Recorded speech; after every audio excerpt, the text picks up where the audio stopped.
Emma's excited. I'm excited. We're going to try another pu'er today. This one is from Tealyra.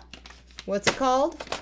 2009 Menghai first grade right Puerh, which happens to be two things related to my birthday. One, my birthday year, and two, Menghai was also the name of the first tea cake that I got, also for my birthday. I shall link that video. This is not TV. This is Tealyra, and this is not a cake. This is loose. But it's still Puerh, and I'm happy. But it is from the year she was born. And she should know. She was there. I'm also excited because we have a karaoke night tomorrow night. She's talking about her youth group. And I know for a fact that at least one of the people there is going to have on go-go boots. Well, guess what? Not me. I'm going to wear a altered dress. Now, why are people wearing go-go boots to this? It's disco. Disco. And I am wearing these really cool shoes we got at Salvation Army.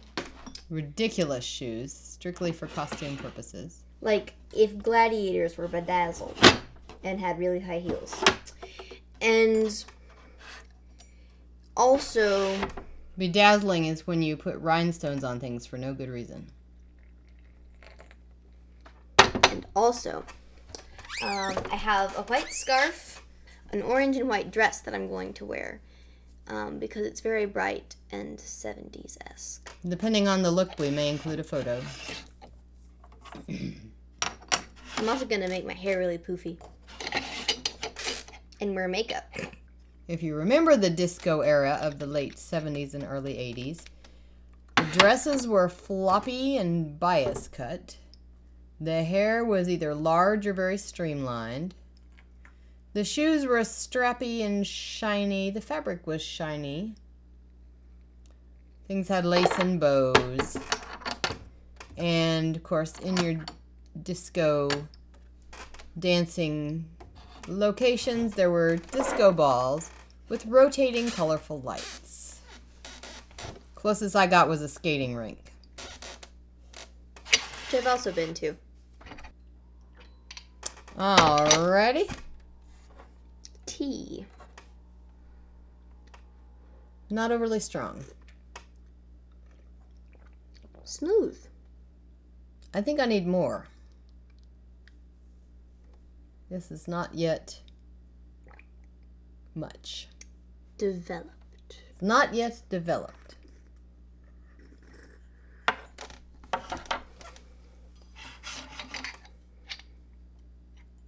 And this is the exact same infusion, so this also will not be developed. This is not bitter.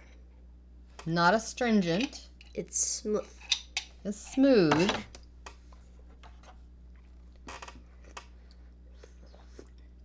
But at the moment it lacks body. Okay, it's got more body this time. Ooh. Rich. Yes. Chocolatey. Still not loud or anything. No. But I like the second infusion better than the first. Just sitting there like, hello. So with this one, hang on a moment. If you could drink tea with anyone, alive or dead, real or fictional, whom would you choose? Some of the obvious answers would be Jane Austen characters or Chinese people. Or, of course, Abraham Lincoln or George Washington. Who would you pick? Only you, my dear. Margaret Thatcher. Would you drink tea with Carol Burnett?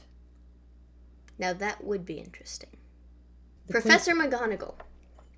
You would drink tea with Professor McGonagall from the Harry Potter series. Yes. She would do it properly. South Carolina. Well, I've already had tea with the governor. And Glenda. Henry McMaster. Although it was sweet tea, so that's very southern. Well, yes. It was very southern. We was had the sweet governor tea of South Carolina. and met his dog. And his wife.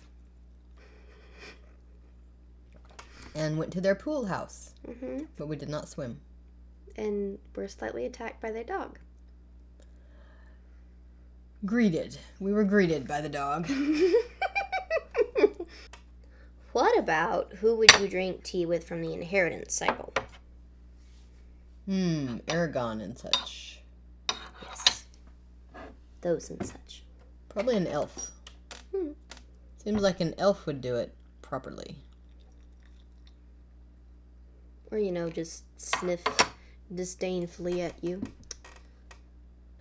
Angela, the herbalist. That would be interesting. There's a character in the Inheritance series who is an herbalist, and I guess she's a witch. It's never strictly mentioned, She's but sort she of can magical. She can kind of read futures. She has this cat that can be human at times. What is it they call those cats? Werecats? Grim cats? Weird cats, Something. I think. But of all the characters in that series, she would be the one I would want to talk to. I think either Angela or Arya.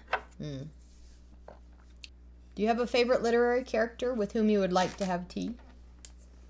Because we could go on with this for ages. Because when she reads a book series or when I read a book series, the other normally reads the book series as well. Okay, Little House on the Prairie. With whom would you like to have tea? Ma, Caroline. Because she'd fix you the tea and put some ginger in it and take care of you. Now, the opposite of taking care of someone, how about PJO? What are you saying? Percy Jackson. The Percy Jackson series. There's already tea in there. I'd be afraid to have their tea. Yeah, it might, turn you to dust or something. Or Katharine Hepburn. She would be irreverent. And she'd bring Cary Grant to have tea with you. This one is more full-bodied now. It never really goes commando like certain other teas. This one is very much... There's absolutely no astringency and no bitterness. Just mild and happy. It's mild. This would be a good pu'er for somebody who just wants to start the process of pu'er and